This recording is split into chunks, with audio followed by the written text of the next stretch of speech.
That is going to be one of your most important personal protections.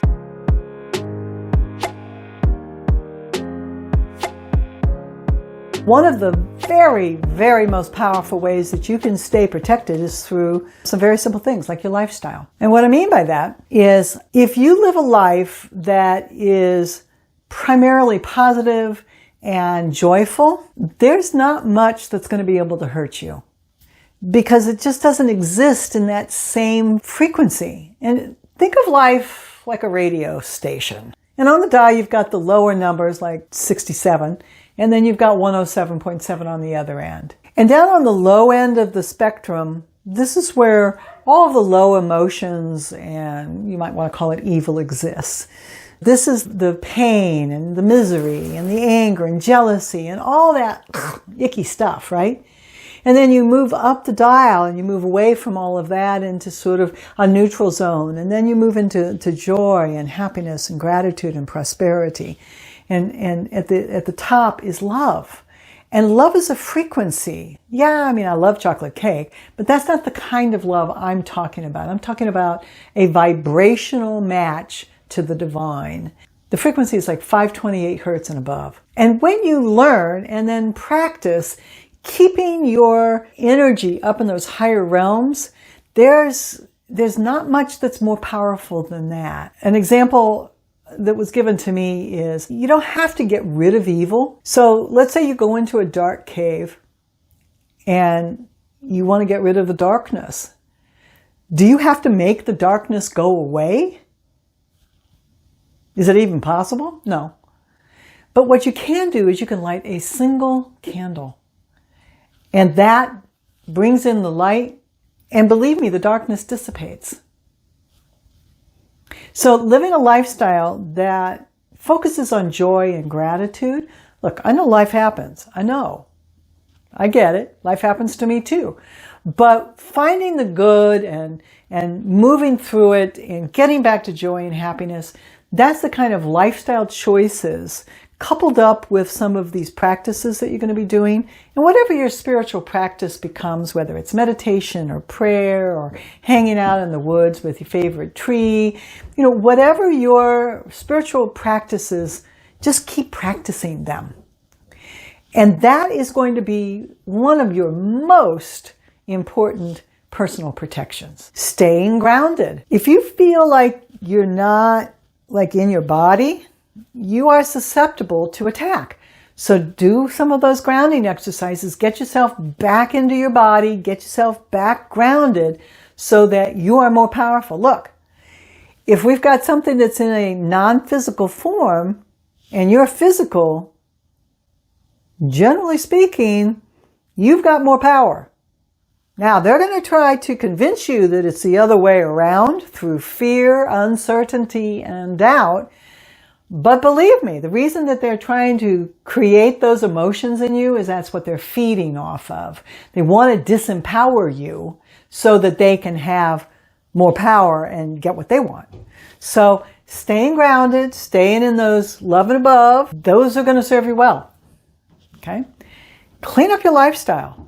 If you're intoxicated for whatever means, through drugs, alcohol, sex, gambling, those addictions are not going to serve you well if you're doing spiritual counseling. It opens you up to all kinds of stuff that you really probably don't want in your life. So we're going to talk about this in a little while. If you're intoxicated or high, never do a reading. And for God's sake, don't channel, okay? Don't do that. Because you are asking for trouble. So if some of those issues are some of your issues, then start working on it, okay? You may be trying to self-medicate yourself because you're hiding your gifts or trying to explain away your gifts to people who don't understand and can't understand. And the more you start to understand yourself and love yourself and explore your gifts and manage your gifts, the less you're going to find you need these other things.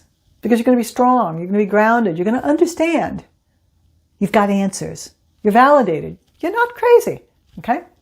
So clean up your lifestyle, whether it's through clean eating and clean living, is it opens up your ability to connect with the higher realms, like the angels and your higher spiritual guides. And let's go back to our radio station example. So if the angels can be heard on 107.7, but you're always dialed into 96.3, it doesn't mean that they're not broadcasting to you, but you're not picking up that signal. So what you want to do is you want to turn your dial and move it up the frequencies until you get to 107.7 so that you can receive their message.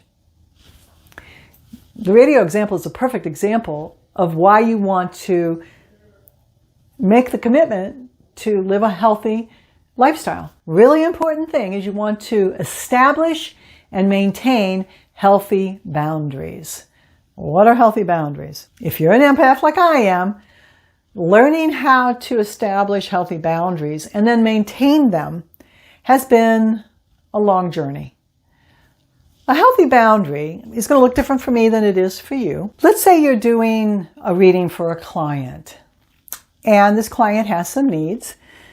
And let's say they're an energy vampire, so they don't have healthy boundaries and they want to feed off of your energy.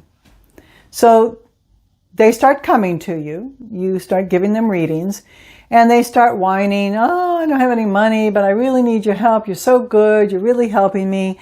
And I need a reading. I've really got to get an answer to this, but I can't pay you. Okay, well, you might choose to do that once, maybe twice. But if you are doing readings for one or multiple people for free, you don't have a healthy boundary. And I know a lot of beginning readers have said to me, oh, but I just want to help people. Oh, come on. No, you don't. What you want is you want your ego to be fed. I'm sorry, that's a harsh reality, but we all want to help people. But more importantly, you're not helping yourself. And when you're on an airplane and the flight attendant says, look, in case of an emergency, put your mask on first and then help the person beside you. Why do they tell you to do that? They tell you to do that because if you passed out, you are of no earthly help to the person sitting beside you. Well, listen, if you're working with a client that is really sucking up all your time and energy, you're not taking care of yourself. You're not having a healthy boundary, and you're not helping them. Okay? At the end of the day, what you should be doing with your clients is getting them to a point of self-sufficiency. Okay? You should actually be working for them to go away. Because if they're constantly coming to you for advice, they're not getting any better. And you're getting sucked into their drama. So establishing a healthy boundary and saying, look, I don't do free readings. Or if you want to do a free reading here or there, that's fine. But not as a matter of course. And for God's sake, don't give them your personal phone number because they will call you at 2 o'clock in the morning in the middle of an emotional crisis. And it won't happen just once. It will happen a lot. So if you haven't established healthy boundaries with your clients,